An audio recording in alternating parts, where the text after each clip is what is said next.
Hello guys, my name is Amit Sani and I welcome you in this daily UPSC MCQ series. 17th November it is, and important issues from current affairs we are taking on daily basis.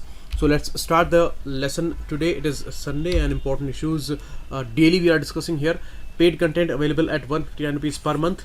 3 important faculties and important videos, additional videos, special videos, all are coming, and totally exam oriented videos are there.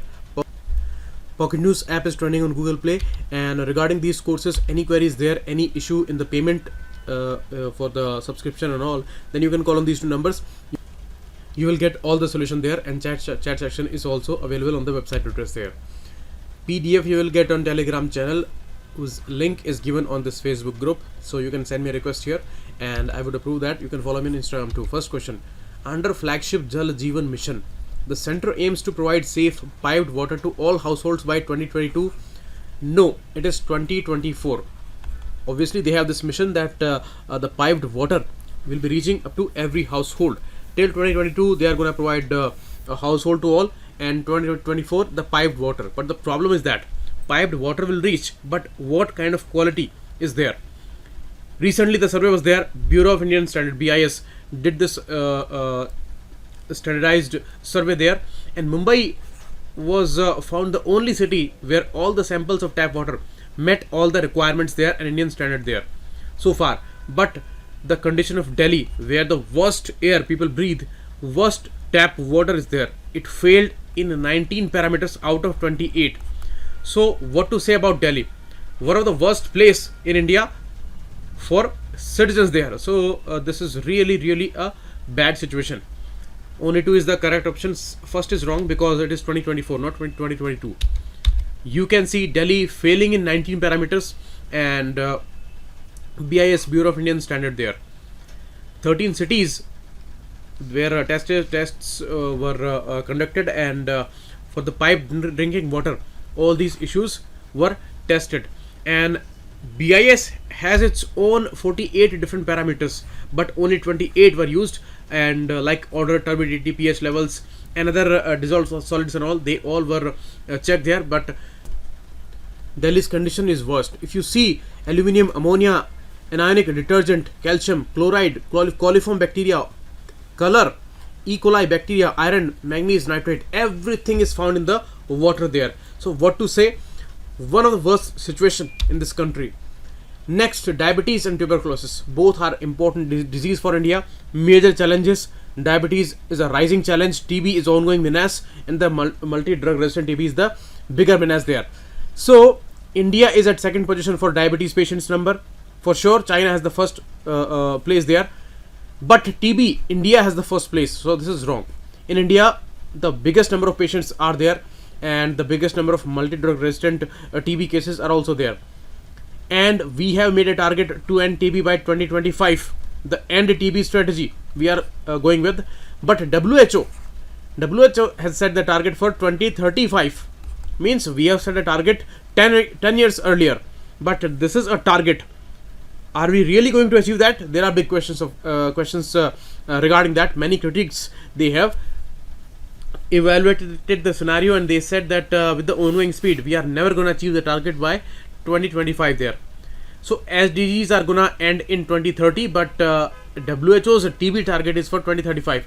So both the statements are wrong. D9 is the right answer here. Details are given here. Information was there in the newspaper in the science section. This CLR-CTB, this instrument, this actually important kit that is developed for TB detection, and TB detection is again a bigger problem, because many issues we have discovered till date, but 100% perfect device we do not have. It's a very elusive disease, and it is getting more and more complex day by day. So more improved versions are coming for the instruments, and now this CLR-TB has become the most efficient ones, and it's very economic, most suited for a country like India, which has a high TB burden. And the bigger issue is that the currently used fluorescence microscopy requires infrastructure, air conditioned laboratory, and it functions only in tertiary healthcare centers. So they have to send these samples to these professional and upper level hospitals. But this CTB can be used at primary healthcare PHC centers in villages there. So that's a very important one. And the Gene Expert, which is another important device there, this was found to be better than Gene Expert. So the name is CLR-CTB, very important one. Next, NISTHA mission. NISTHA mission is related to what? Regarding skill development, regarding law and order, or for the school students. It is actually related with the capacity building, but not for the school students. It is for the school teachers. So D9 is the right answer here. You can see in Jammu and Kashmir it was recently launched, and for school heads and teachers, this was the national initiative. Mission aimed at improving learning outcomes at elementary level through teachers training, integrated teachers training. And you can see 42 lakh participants covering all the teachers, head of the schools at elementary level. They are there across these government schools and faculty members of NCERT and DIET. These are important district level bodies. Next, sun's surface layer, corona. First of all, this is a wrong statement. It is not corona. Sun has a core, then the gaseous surface is there, the nuclear fusion reaction is going on, that's the energy source. The core's temperature is 15 million degrees Celsius. Surface layer has only 5 to 6,000 degrees centigrade. So this is a wrong statement, completely wrong. Two wrong things are there. Sun surface layer is called photosphere, not corona. Corona is after the photosphere. Surface is called photosphere, and then the atmosphere around it, that is called corona. And corona's temperature is 1 million degrees centigrade. How that happens? Because as we move away from the energy source, from the core, then the temperature should come down as it comes for the photosphere there, but then it increases, and that was a big mystery till date. Now this mystery is solved there, and an important observation was done by this world's largest solar telescope, BBSO, which is there in America, in California.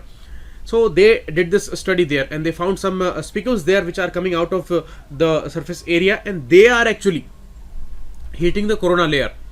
So second is correct, only 2 is the right answer here.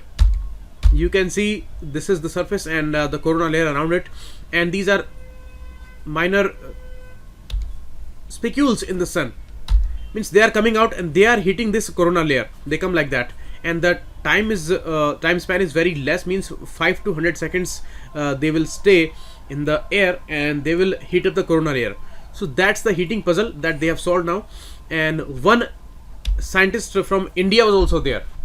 So that's why it becomes very, very important. They may ask many questions regarding that.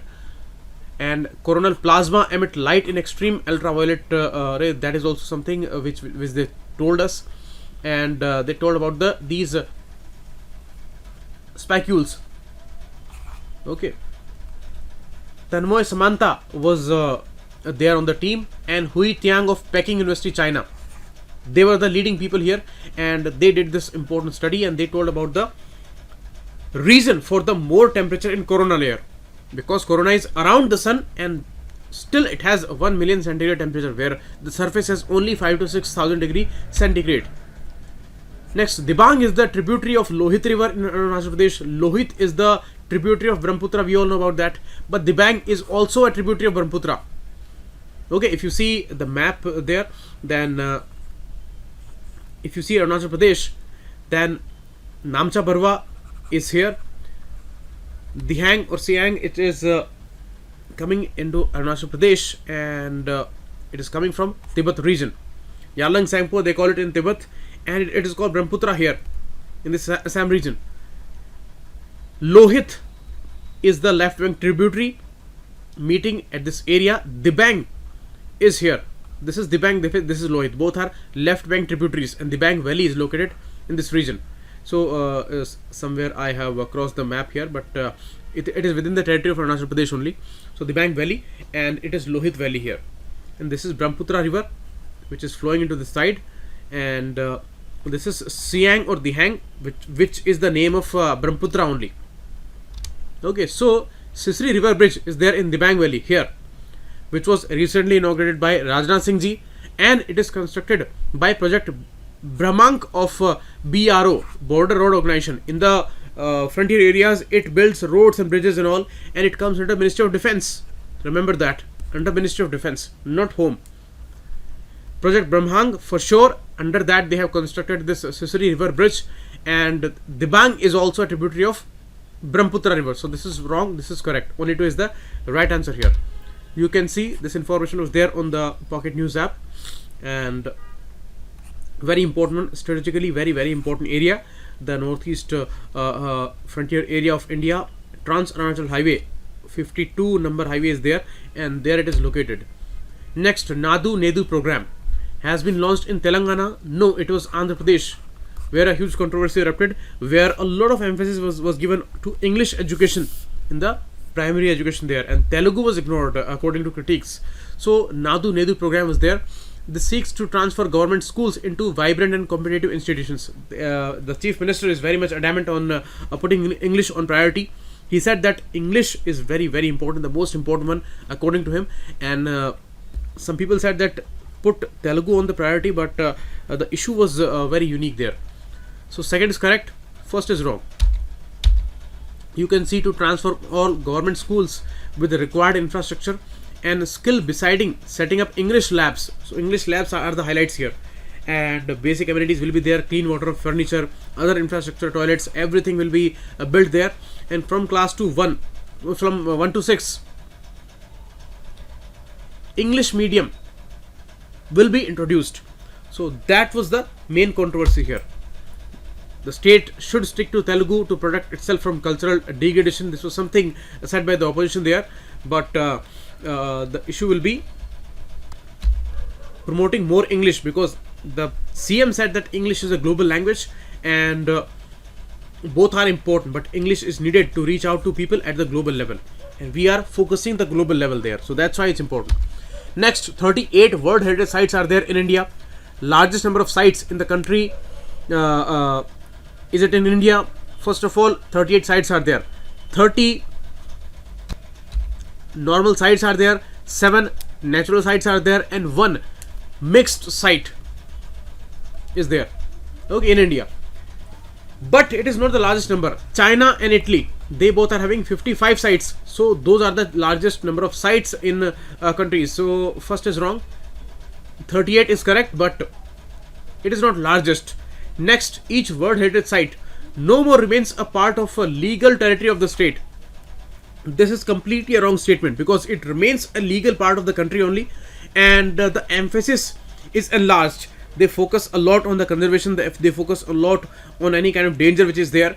So surely the global attention is there, but it remains within the legal territory of the state where the site is located. So second is also wrong. D9 is the right answer here. You can see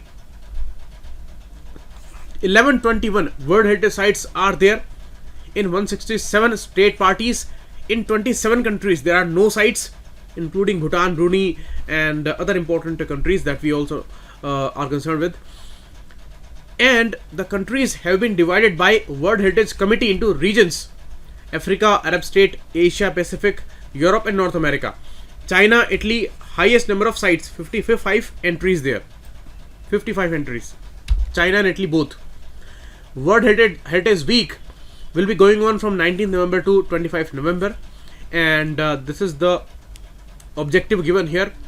38 sites in India, 30 cultural sites, 7 natural sites, 1 mixed site, and UNESCO has a World Heritage Committee, and this committee administers a international World Heritage program. Okay, it's an international program, and these members of this 21 member committee, they are elected by General Assembly. Okay, and they tells here that a legal territory remains the same. This site remains within the territory of a country, and the focus becomes more important.